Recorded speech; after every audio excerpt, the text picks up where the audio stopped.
So these morning sessions were awesome as far as helping you identify leads. So everything's kind of been building from the mindset to the skill sets to the ability to find people, what to be saying to them when you find them. And now we're to the point where we actually get the actual lead. What are we going to actually do? So I'm going to share my screen. Well, let me talk about the importance of that real quick too. But yeah, I mean, this is very important. You are earning your commission, right? The time and the effort and the skill and the education. There's a long story, an old story. It's a commercial real estate story. I'll tell it real quick. A young guy gets in the commercial business and he's trying to get a listing to make a presentation to a building owner. And he's trying for months and he just can't get an appointment. And he finally goes to an old guy in the business and says, look, can you help me get an appointment with this guy? I'll split the deal with you. And the old guy makes one phone call and gets the appointment.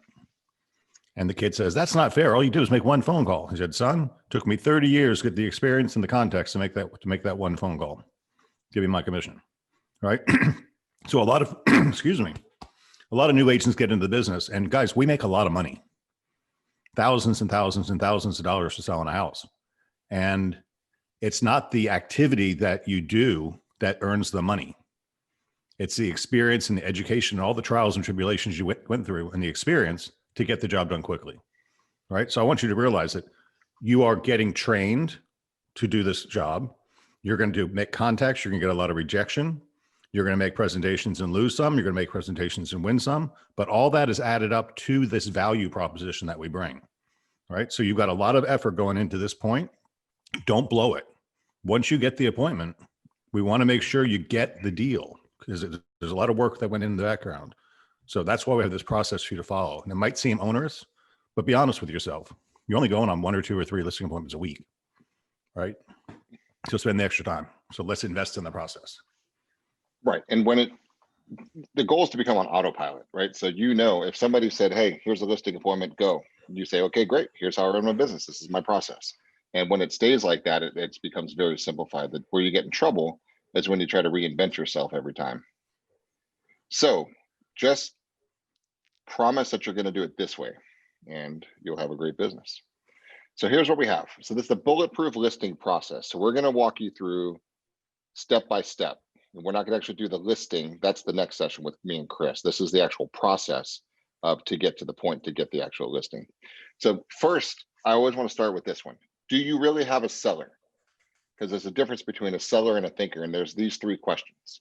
So if I'm talking with Craig and he says, you know what, why don't you come on over? I'm kind of curious what my house is worth. Why don't you come over here? Yes, I have a listing appointment. Do you? No. You have a lead that you need to go talk with to start the process and walk them down that path, right? So do they have to sell their house? Have to. And if the answer is no, Number 2, do they know where they're moving to? The answer is no. Interesting. Do you have a time frame you have to be somewhere? No. Okay. Problem. Okay. I'm not saying they're not going to become a seller, but they're not really a seller now, especially now, because if Craig tells me these answers, say, you know what, Jeff, you can get me this price, I'm out. Where are you moving? I don't know. I'll figure it out. Well, you better figure it out instantly, because if I put your house on the market, I'm going to sell it. And then you're in a big trouble because you're going to have a 30-day close and you don't even know where you're moving and there's not much inventory on the market, right? This is a big problem. Right. So too many agents trick themselves into thinking they have a seller when they have a thinker, and you can't really do a listing presentation on a thinker because it doesn't make any sense. Because when you start the pre-qualification scripts and you go through this process, it doesn't gel, doesn't make sense. So you're better off recognizing that he's an incubation lead to hold his hand until he comes up with this idea. So what I would do with Craig, say as soon as you engage me to get this house sold, it's gone. But I can't do that to you until I know where you're moving and that you're comfortable. So let's find you a house first. Are you going to stay in the state of Florida, or are you going to move to North Carolina? Let's start there.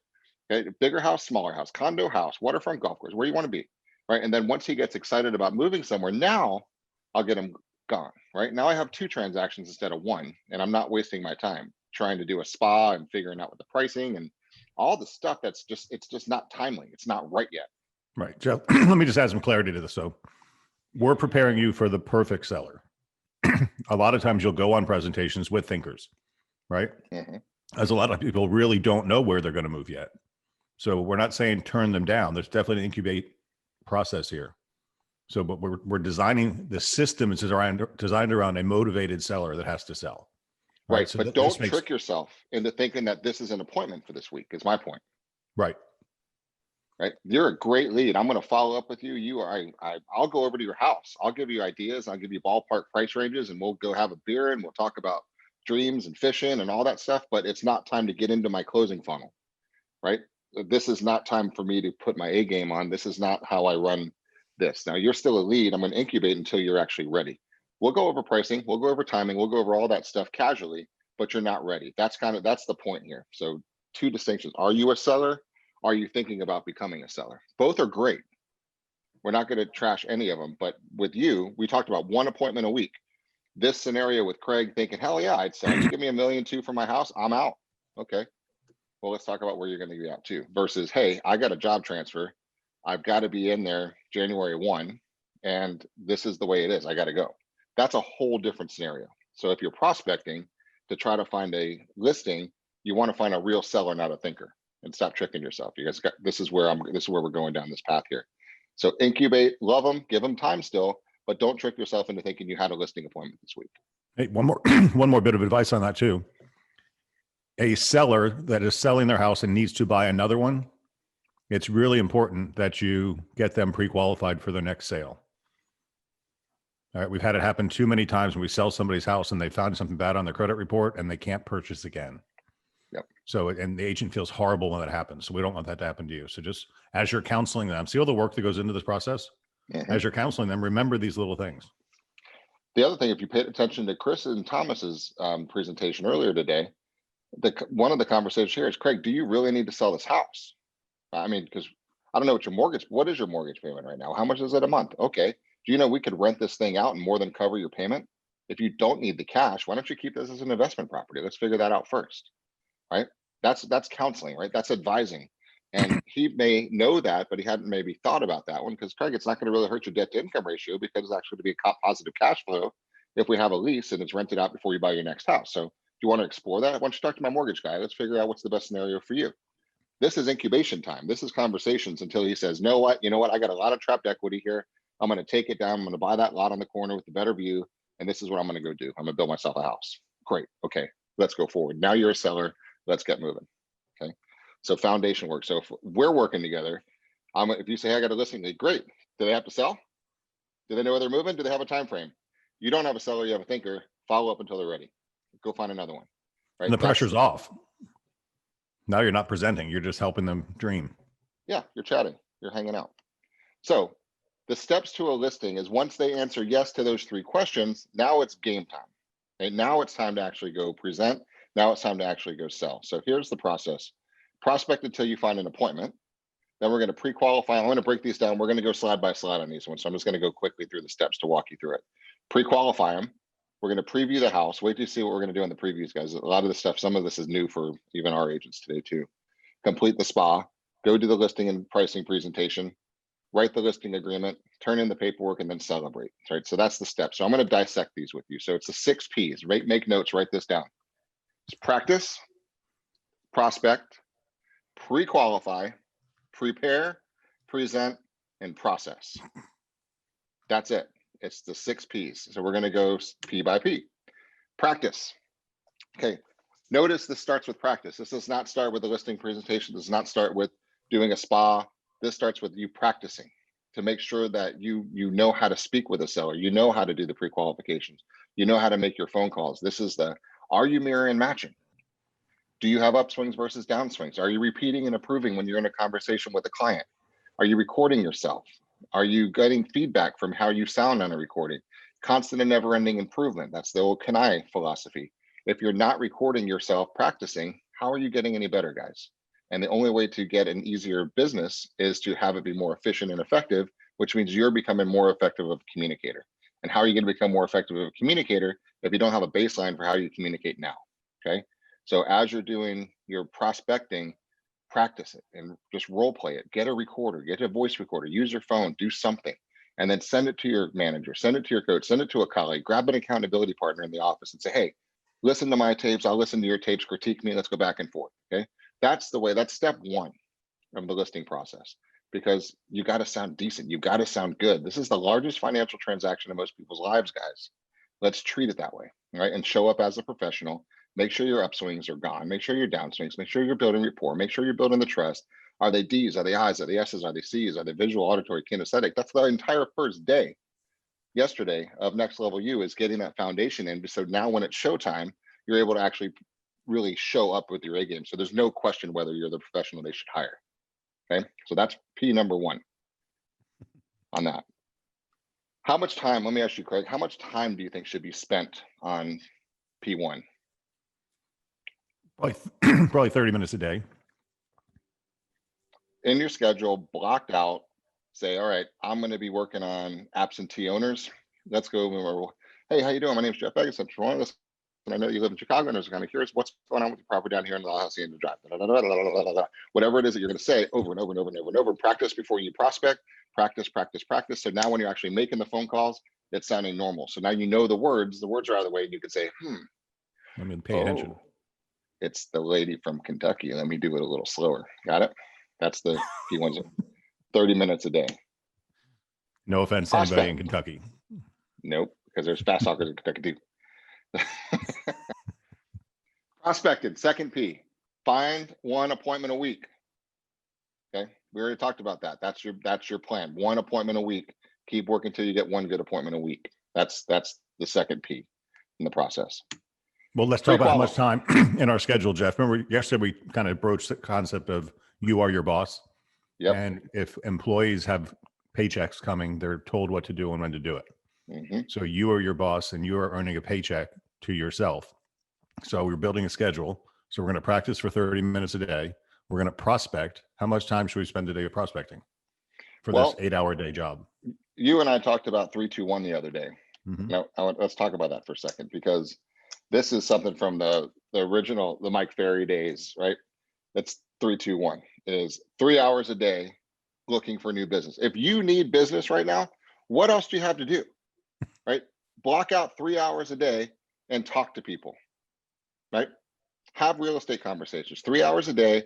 Your goal is to get 2 good appointment leads, and the goal is to get 1 good appointment. Now that's a day, right? I'm talking, you're gonna be making a couple $100,000 a year following this schedule. So I'm even okay with this as you're just going to your next level to add an extra 1 or 2 transactions a month.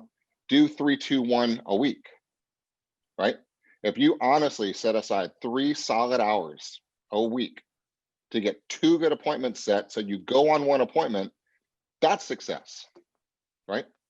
And that's going to get you to your $25,000, $30,000 extra this quarter. Either that for your baseline, or if you're looking to take your business to the next level, to add another $25,000 or $30,000 to your quarter, right? You want more than that? Do double that, okay? But 3-2-1's got to be the baseline. Now, if you're cranking it, hit it a day. If you want to just maintain the $100,000 a year, do it a week. Okay, but you have to do it until you find 1 good solid appointment a week. So there's your basis. So tattoo on your forehead, 3-2-1, and that's got to be your accountability for yourself right there. Simple enough. Sounds good. Pre-qualify is the third one. We're not going to hit pre-qualifying in depth now, because Chris and I are going to go through the pre-qualifying script and the listing presentation in the next session for the entire hour, right? So, but you have to pre-qualify. And part of the pre-qualify, which Craig and I are going to spend a lot of time, is this part, okay? The preparation. Once it pre-qualifies well, and he seems like he's motivated, he does want to sell his house, there's a lot of information here. So I'm going to back out of this for a second. And the preview, right? Now, there's some trainers out there who don't think previews are important.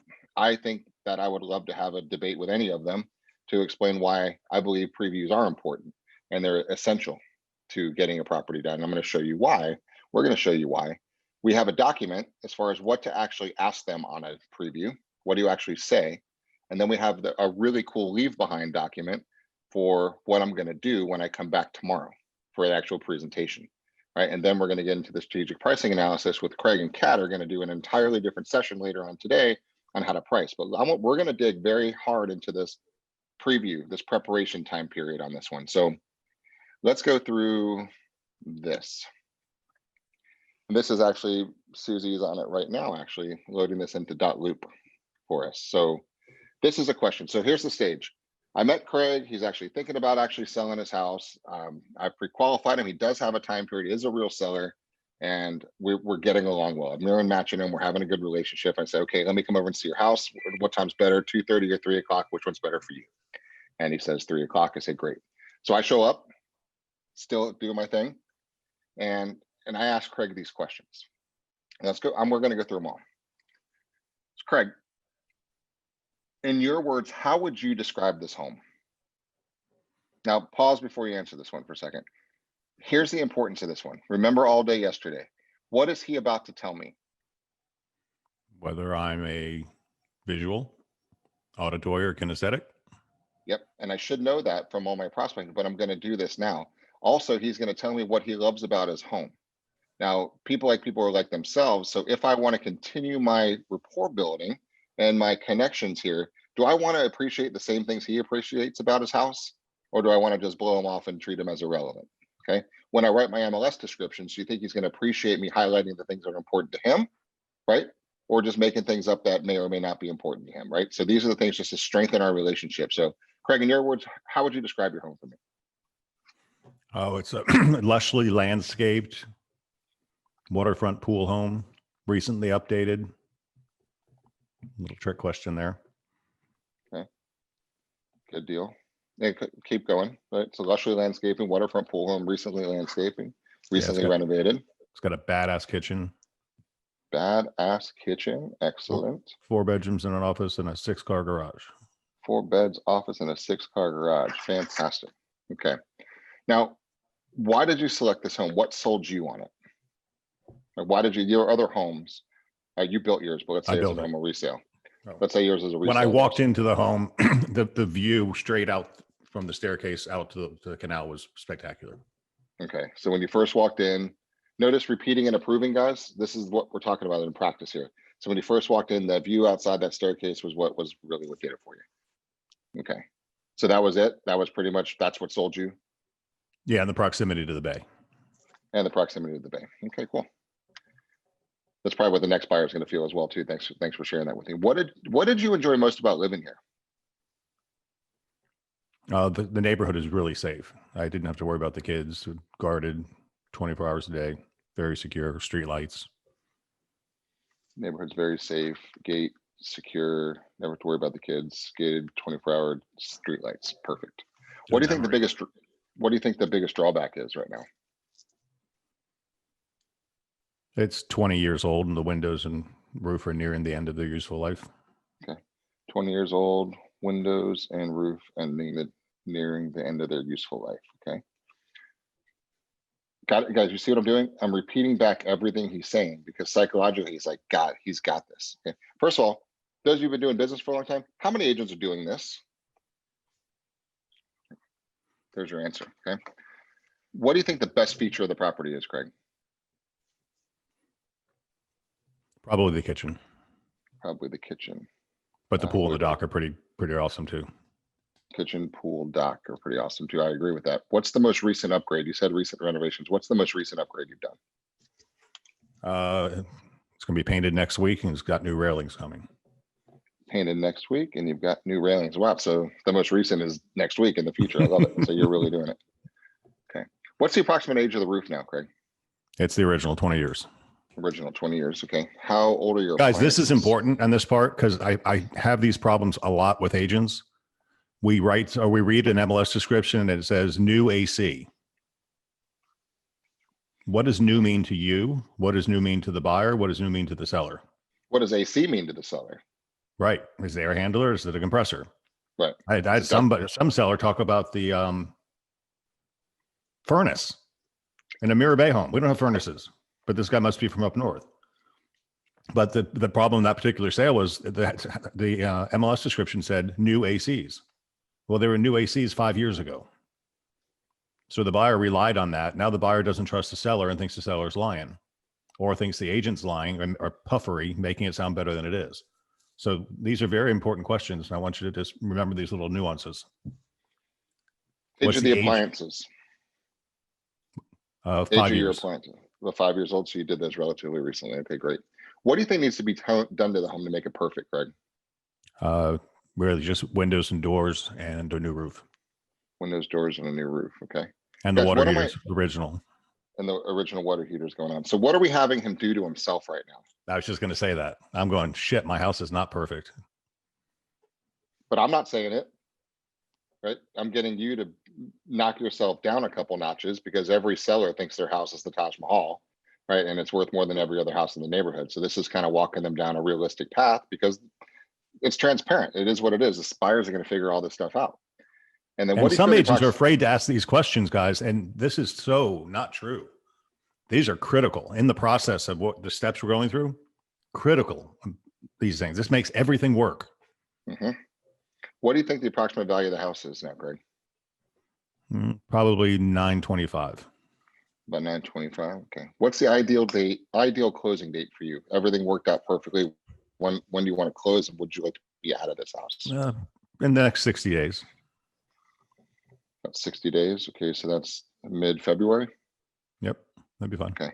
Okay. What's most important to you from a marketing perspective? Oh, well, act like a real seller. Mm-hmm. It's not. I know once you put on MLS, it's going to be broadcast to every agent in the world. It's got a buyer looking, so I'm not worried about it. But as a seller, I'm going to say probably feedback from you. Okay. Feedback from me. So that's one of the things I pride myself on. So I'm glad we'll have that. Now, it could be open houses. It could be digital marketing, could be social media marketing, could be billboards. I don't know what it is, and I don't care what it is. I just want to know what he is so we can manage expectations. Right? This is the point of this conversation. I'm not arguing. I'm not commenting. I'm not agreeing to anything. I'm just asking him a question. And then, Craig, what's your preferred method of contact? I'm going to send you a little marketing overview a little bit later. I could text it to you, email it to you, send it to you via Messenger, DM on Instagram. Like, what's best for you? Email is fine. Email. Okay, cool. And best email address to Craig. Cool. Right. Great. So this next piece of paper here, Craig, this is a blank sample of our strategic pricing analysis. And when I come back tomorrow at 4, this is going to be filled out. And I'm going to do this specifically for your property that we're going to explore together. And it's going to have our top 5 competitors that we can evaluate the features and benefits versus our property when we put it on the market. And this is who we're going to be competing with here, right? And then the second part here are the 5 most recent sales. And that's important because the appraiser is going to come into our equation here to make sure the buyers can actually see this, and so is the appraiser. So we're going to look at our top 5 most recent solds. And then this bottom section are going to be the 5 most recent properties that were kind of rejected by the marketplace. That just didn't work. So it's kind of important for us to kind of keep that boundary there. So when I come back tomorrow, this will all be filled out. Cool. And Kathleen and I are going through that with you today at 3. That's right. Cool. And then now so that's important. This is part of the sales process though, because now what do I really want? I want to see that information. And guys, sometimes sellers ghost on you. They cancel appointments. This is like securing the sale. It's like a leave behind. I want you to come back. I want this tool. And this is work. This is real work. I mean, you're going to put some effort into this process if you're doing a good job for the client. And guys, your competition is not doing this. So I pray Craig has another person he's interviewing. Please have somebody else you're interviewing, because my professionalism is off the charts. My ability to connect with you, mirror and match, is amazing. My process is unmatched. My marketing is unbelievable. You haven't even seen any of that yet, but right now I'm way more professional than anybody else you're going to be interviewing. Right? Oh, and by the way, Craig, this is in case you are interviewing anybody else, which is totally fine and natural if you do. Here's 11 questions that I like to leave behind for my clients.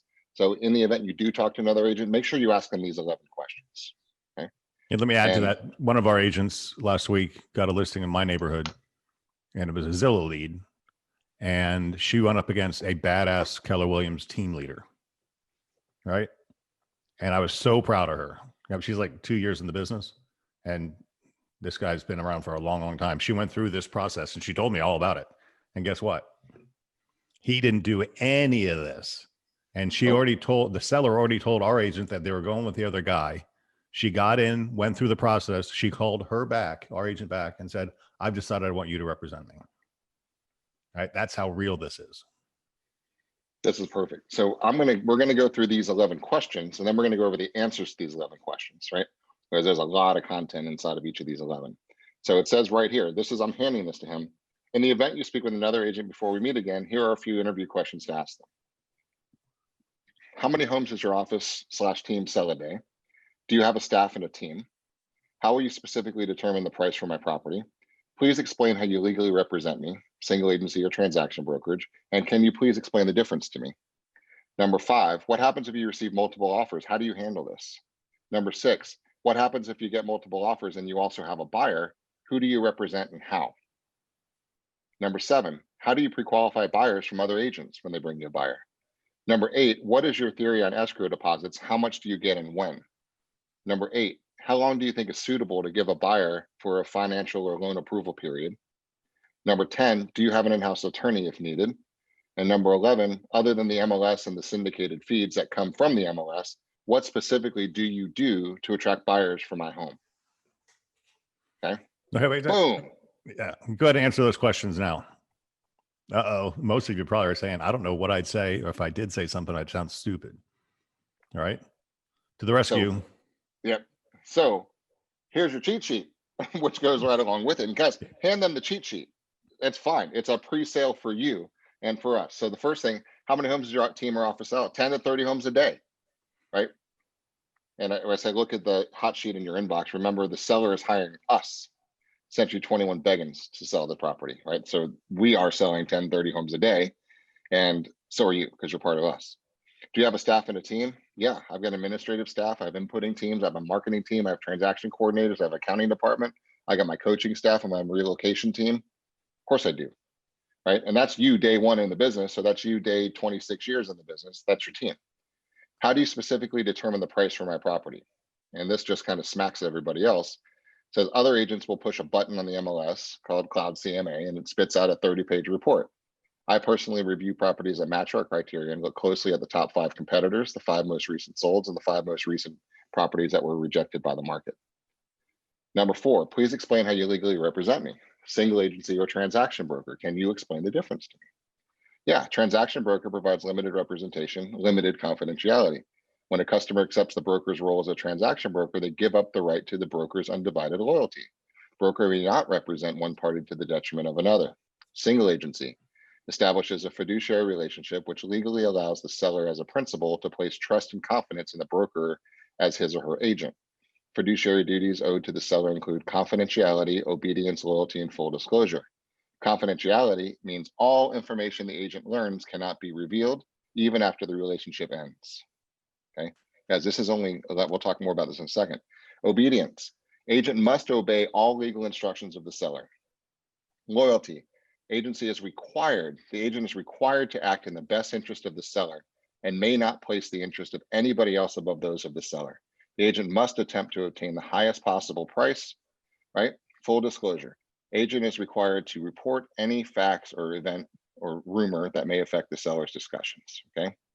So this is it. So in our marketplace, the majority, greater than 50% of our competition is not offering single agency, right? So specifically Coldwell Bankers and some of the other companies, they just don't allow it. Their brokers say, no, you're transaction broker only. And I love that when that's the case, because they're just walking into a fight with one arm tied behind their back because they can't be an agent. And the only time you're an agent is when there's an agency relationship, and that's only in single agency. Transaction brokerage is, hey man, I can't really represent you. How about we just kind of hang out and make sure everything goes well? Cool, pay me, right? It's such a nice way to be able to sell strong on agency on that one. Number 5, what happens if you receive multiple offers? How do you actually handle this? I go into investigation mode to figure out who's the strongest. I call the lenders that offered the pre-qualification letters to determine how qualified the buyer actually is. How qualified is he actually? I do the net figures to see which one makes the most sense. I call the other agent and see if I can nudge them up a little to get the highest and best offers and present them to you. Remember, a transaction broker cannot work to the detriment of any party. Therefore, they cannot discuss price or offers. Thus, you, the seller, should not hire somebody to represent you. You can't hire somebody to represent you as a transaction. Number 6, what happens if you get multiple offers and you have the buyer? Who do you represent and how? The answer to that is the only time we wouldn't what we would do is called a transition to a transaction broker, where we actually become a transaction broker. So you guys know these answers. If they just cold blindside another agent, they're going to be upswinging and hemming and hawing and not looking very confident at this stage of the game. Number 7, how do you pre-qualify buyers from other agents? Well, I call the buyers lenders directly and ask them, how strong is the approval? What kind of conversations have you had with the buyer? Have you pulled their credit? Have you seen their pay stubs? Have you seen their tax returns? What kind of loan program are you putting them into? Is it FHA? Is it VA? Is it conventional? How much money are they putting down? Right? These are the questions I ask before I'm even going to ask you to accept an offer. If the loan officer says, well, I spoke with him over the phone for 5 minutes and he sounded pretty good, then they don't have a lot of credibility. Thus, if the loan officer can't answer these questions here, the buyer's weak. And why would I ask my seller to take an asset off the market? I'm not going to advise my seller to accept that weak offer. I'm not going to let an offer come through without vetting it. We stand up for our sellers at the highest level representation. Okay. Now, is this building your case? Now, you're not even here anymore. You left this with them and you're gone. And they're going to be kind of sitting around on their couch reading this later. What's your theory on escrow deposits? How much and when? We want to see if the buyer has, we want to see the buyer have skin in the game. I want to know if the buyer really wants your house, and we want 10%. A $500 escrow is worthless, especially when I've already spoken to the buyer's lender and they're in a 20% down loan program and they say they have the money. Show it. If you don't want to show it, then we don't feel comfortable asking our seller to take their asset off the market. So I'll take your $5,000 now, and then after a 10-day inspection period on day 11, give me the rest of the 10%. If you're not going to do that, I'm not going to recommend my seller take your offer. Right? This is just the facts. So when we get into contract negotiations tomorrow, we'll go a little deeper in that, Craig, and I will with you. How long do you think is suitable to give a buyer for loan or financial approval? 30 days is standard in the contract. But if I've already talked to the buyer's loan officer and the buyer is solid, I can make the loan approval period even 10 days. Loan approval should be able to be done in 10 days. Not necessarily a clear to close, but we're going to be able to remove the financing contingency. Now, people don't like this. Buyer's agents don't like this, but we do this often. Right? Especially in a market like this, guys. I was talking to an agent the other day that received an offer on one of our listings, and it came in with the normal standard 30-day loan approval period. And in this hot market, it was like 8 offers in the first day. And then why would you take an offer when they have 30 days to maybe get their loan? It doesn't make sense, guys. We can come back a lot stronger, right? And that means the buyer's agent didn't do as good a job as they could have done, because in this hot market, you got to have a buyer looking real pretty to be accepted. That's right. So we put a lot of pressure. We'll go on that more on the contract side. Do you have an in-house attorney? Yes. Other than the MLS feed, what specifically do you do? In addition to all that, we have social ad engine. We use Ad Phoenix. We have a YouTube channel. It's great photography, geo-targeted ads. We do open house, so we push it live on social media. And I personally will knock on doors in the neighborhood, let people know, and then we can target Toronto, the corridor, wherever the market is. So this is just your ability to answer these questions from a tactical standpoint here. And again, most agents, no other agents outside of our company do it, and most of our agents don't. So if you really practice this skill, you will win. Good. It's almost like unfair advantage. I'm checking the Q&A real quick. Looking in Dotloop, is it there? Will be shortly, Jamie. Susie is actually taking these 11 questions are in our Dotloop file right now. The preview ones are not yet. They will be shortly as soon as it gets in there. Likely by the end of this thing. Kimberly, I am a single agent. If I get both sides, how do you respond to the seller? How do you protect them in an effort to represent both? You're not a single agent if you have both sides, right? You in our listing agreements, right? You're single agent, and then you have consent to transition to a transaction broker. So you actually change hats. Take your single agent hat off, put your transaction broker hat on. When you have a double side, you cannot be a single agent when you double side a transaction, or when we double side a transaction. So if it's Craig's listing and I bring the buyer, same company, we're transaction brokers. So it's not just you as an agent. Florida Real Estate Commission, it's the broker's listing. And the buyer's the broker's buyer. So I can't represent the buyer and the seller in the same transaction because I'm the buyer. Even if you have Bobby in your office sells your listing, it's really the broker's listing and the broker's buyer. So technically, broker's listing, broker buyer can't double side in the office.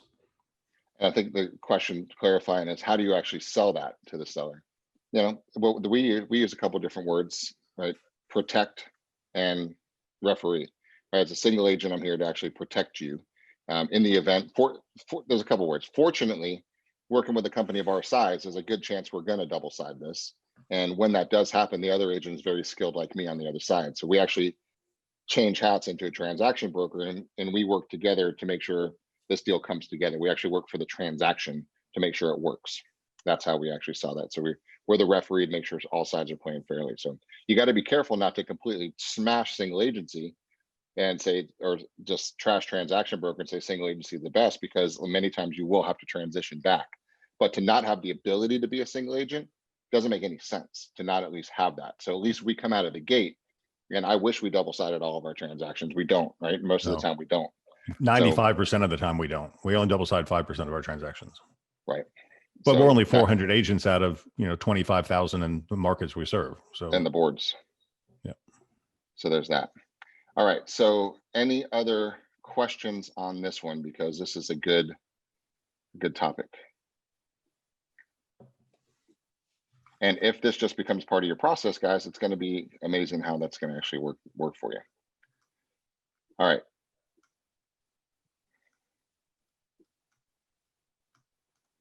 Move this bar out of our way here. So that's where we're going to, what to ask, the documents, what to ask, what to leave behind with the 11 questions. Then you're going to go over your strategic pricing analysis, the blank one there. And then the next stop is the actual presentation. You're not going to even think about a presentation until you've done all of these steps. So think back for a second to how far we've come. You found a lead somewhere, right? I don't know where you found the lead, from some of your prospecting. And then you followed up with that lead, because normally you don't just talk to somebody the first time and they say, oh my God, I'm so glad you called, come over and list my house. There's normally some follow-up involved. Normally, how many times you have to follow up with somebody, Greg? I'm reading chats right now. Seven.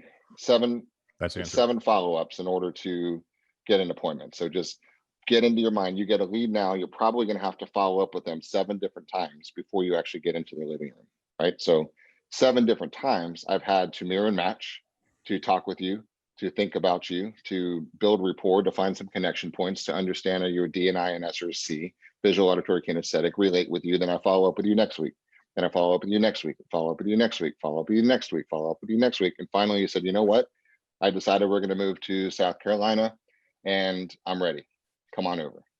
And then now they already like you. They already trust you. They already know you're good at what you do. So now all you have to do is just show up and not screw it up.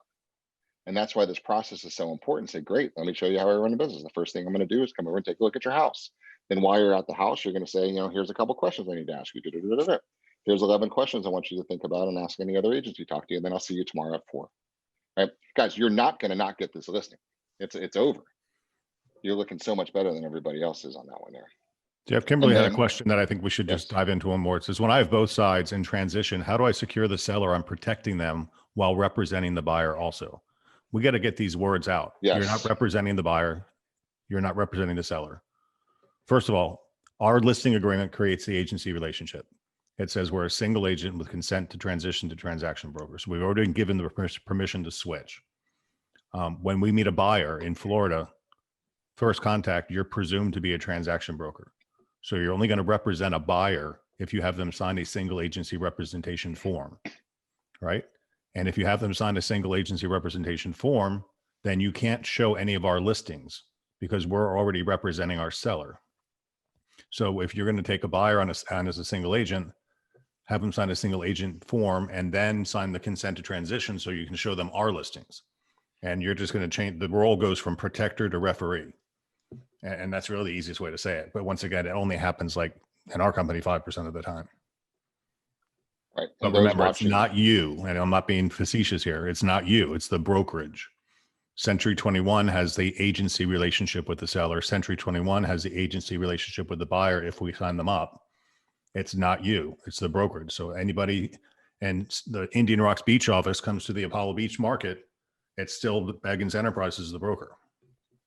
So you can't double side inside the company. Very good point. Terminology is very important here.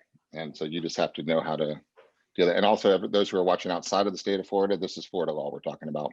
Yeah, and please. This is just our single agency versus transaction brokerage on there. But guys, this is really important because if you think about your last couple listing presentations, if you didn't bring up agency, you're lucky you got the listing, right? Because this is one of the cards that's so important And the vast majority of people don't even bring it up. Say, and oh, you can't interviewed, explain it.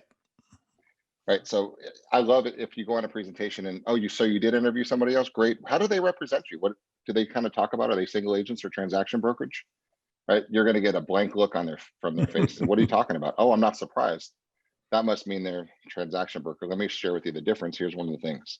Right. And then we go through our listing presentation video, which we're actually going to go through in the next session on this one. Right. So this is the point, guys. So it is a process. Right? It has to be done. And we're going to say it strongly. It has to be done this way, because if it's not, then you're going to be spinning your brain out trying to figure out how to do it next time. And then when you're thinking about how to do something, you can't pay attention to your customer. You can't pay attention that they're nodding their head. You can't pay attention to, if I'm doing a listing presentation with Craig on Zoom, right? He's leaning in a little bit. He's like this on his phone. He's moving like this, all peripheral vision. He's just kind of doing this thing. I can't pay attention to how he is if I'm worrying about what I'm going to say next, right? It doesn't make any sense. You've got to go on autopilot. So this is how I run my business. If you're ready to sell your house, this is what I'm going to do. I've got a pre-qualification script. I'm going to ask you these questions. I'm going to come see your house. I'm going to ask you these questions when I'm at your house, right? I'm going to leave these 11 questions with you. I'm going to go do my strategic pricing analysis, and I'm going to come over tomorrow. I'm going to do my pricing presentation. You're going to sign the contract or you're not. Next. And then you don't need every deal. You're going to get one appointment a week, and you're going to get some and you're not going to get some. And it doesn't matter. It's that simple. The more you guys. practice, the more you'll get. Common sense. Right. Okay. So what do you, from your perspective, Craig, what do you see most people messing up from a listing when you see agents not getting listings? I think most of the time we're not auditioning for a listing. We're walking in as a lay down. It's a friend of the family or highly recommended somebody, and we go in there and we just bumble it. And that, I think, is the worst thing we could do. If you treat every presentation as professional, even for your sister, then the referral comes from the heart. You got to work with Jeff. He did an amazing job for me. Is much better than you got to work with Jeff. He's my brother, right? So you treat everybody with the process and everything flows. But really, there's not a lot of real estate agents out there that are hammering the prospecting game. If there were, we'd have a lot more listings. All right. So I think the biggest problem is we're not actively going out after it. They're falling. I had a conversation with an agent this morning. Said most of my listings have been falling in my lap, but this has motivated me to go out to find new ones now, which is exactly why we're doing this. And guys, the point of prospecting is to have the luxury of choice, right? Because if I'm prospecting and I'm finding 4 people this week that might want to sell their house, I can afford to be picky and choosy, right? I can decide whether or not I want you as my client. I can focus on where I'm going to find you. I mean, look at what you learned going through Remind with Otis and Chris earlier today. I could just focus on $700,000 and up properties only that are absentee owners from out of state and look them up on Remind and Forewarn and do nothing but prospect $700,000 and up properties in my county, right? Therefore, I would never go on a presentation to get a listing that was under 700,000 bucks. That's the choice I have on my business, right? I could say waterfront only. I could say lots of equity only. I could say, you have such an opportunity when you're in control, right? If you're just at the mercy of whatever comes your way, you're going to get a $120,000 townhouse here and a single family over there, then a condo across town that's $250,000, and then something over there that's $79,000, and a vacant piece of land over here, which it's aggravating. How are you going to learn all that? How are you going to be good at all of that? How are you going to be good at a $72,000 lot and an $850,000 waterfront house and a 1.2 condo and a $112,000 townhouse? I mean, how can you be an expert on any one of all of those?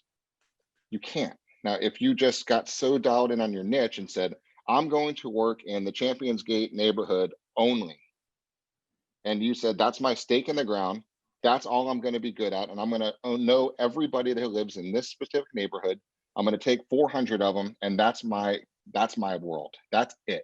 I'm going to know all 400. They're going to know me. By the end of Q1, I will be the go-to resource for anything for anybody in that marketplace. You see what we're talking about here, guys? Then you just go all in Go see everything that's on the market. Go see every agent that has out there. Go visit every open house. Go to every community event. Just get in there. And then when you find the lead, say, this is how I run my business, because you're going to be known as the expert, and they're going to be lucky to have you because you're good.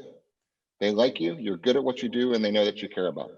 That's the whole beauty of this. And then you go all deep. And guys, if they don't want to follow your process, next. What if they say, Craig, thanks for coming over. What I'm talking to a couple agents. How much are you going to list my house for?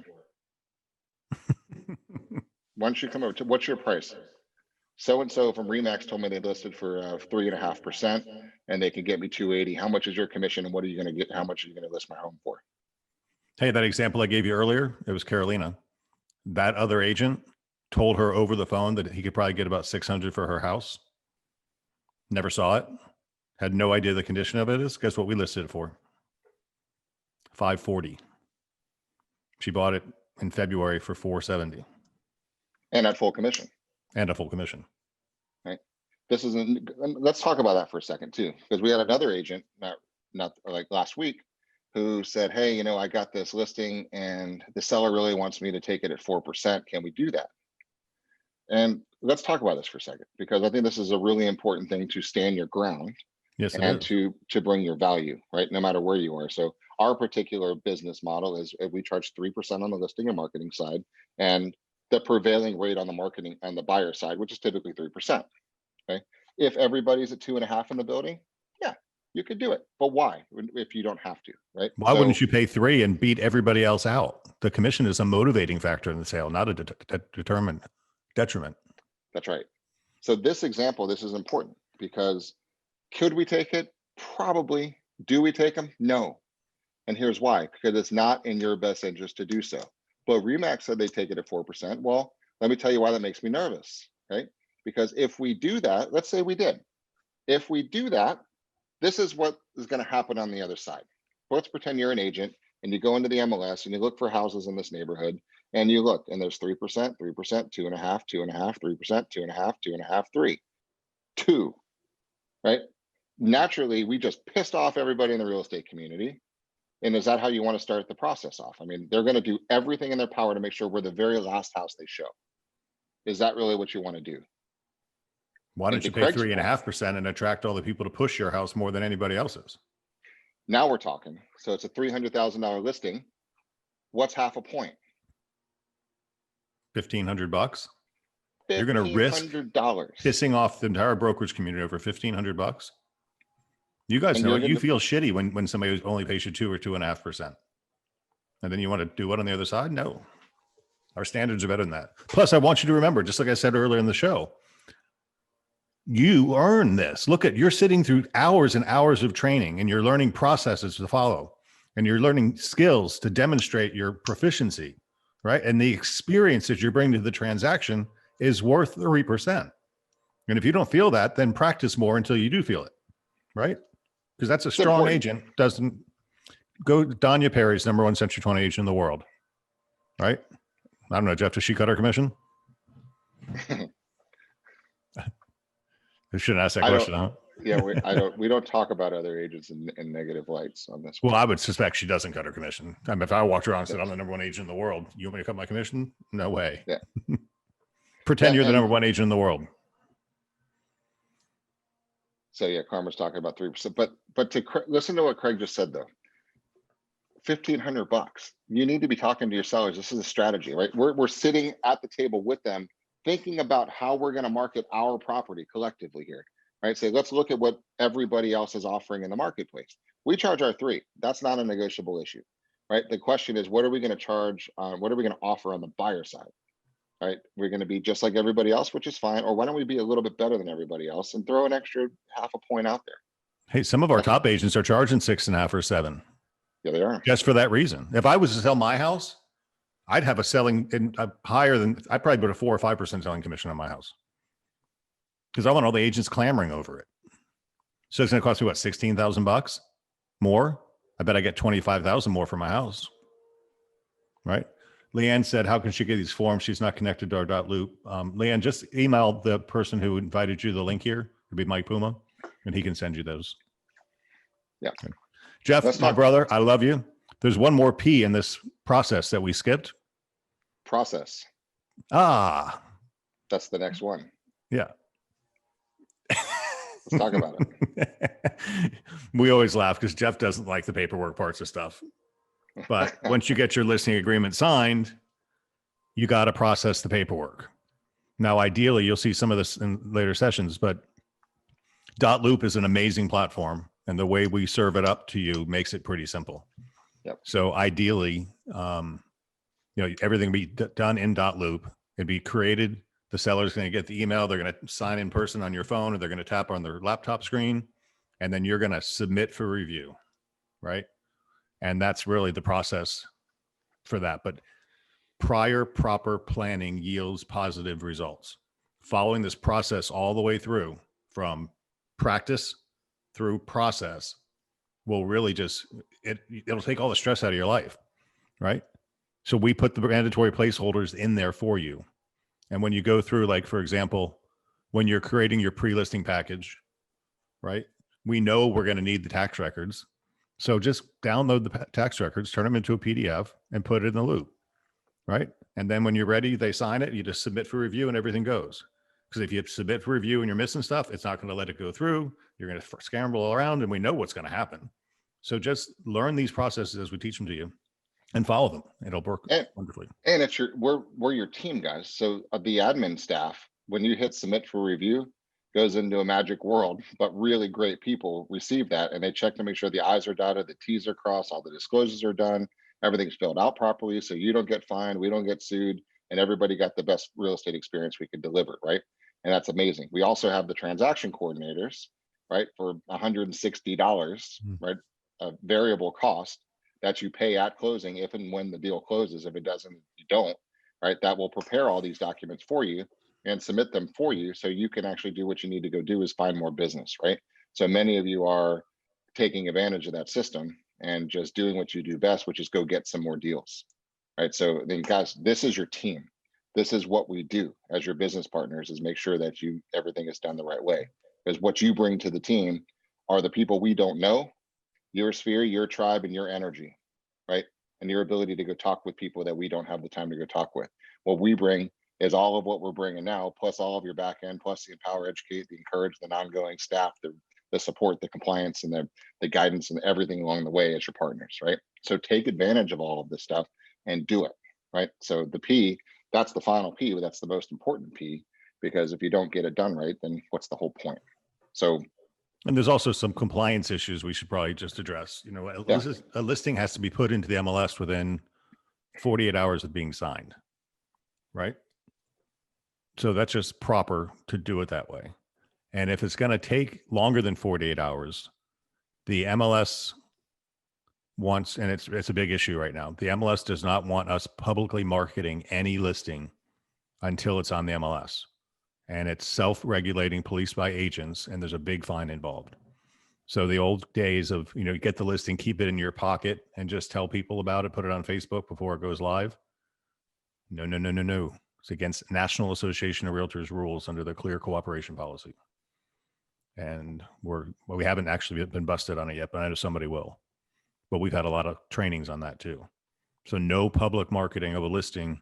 That means not a flyer in the office window, not a post on Facebook. Because if an agent sees it and it's not on the MLS, they can report you, and it's an automatic fine.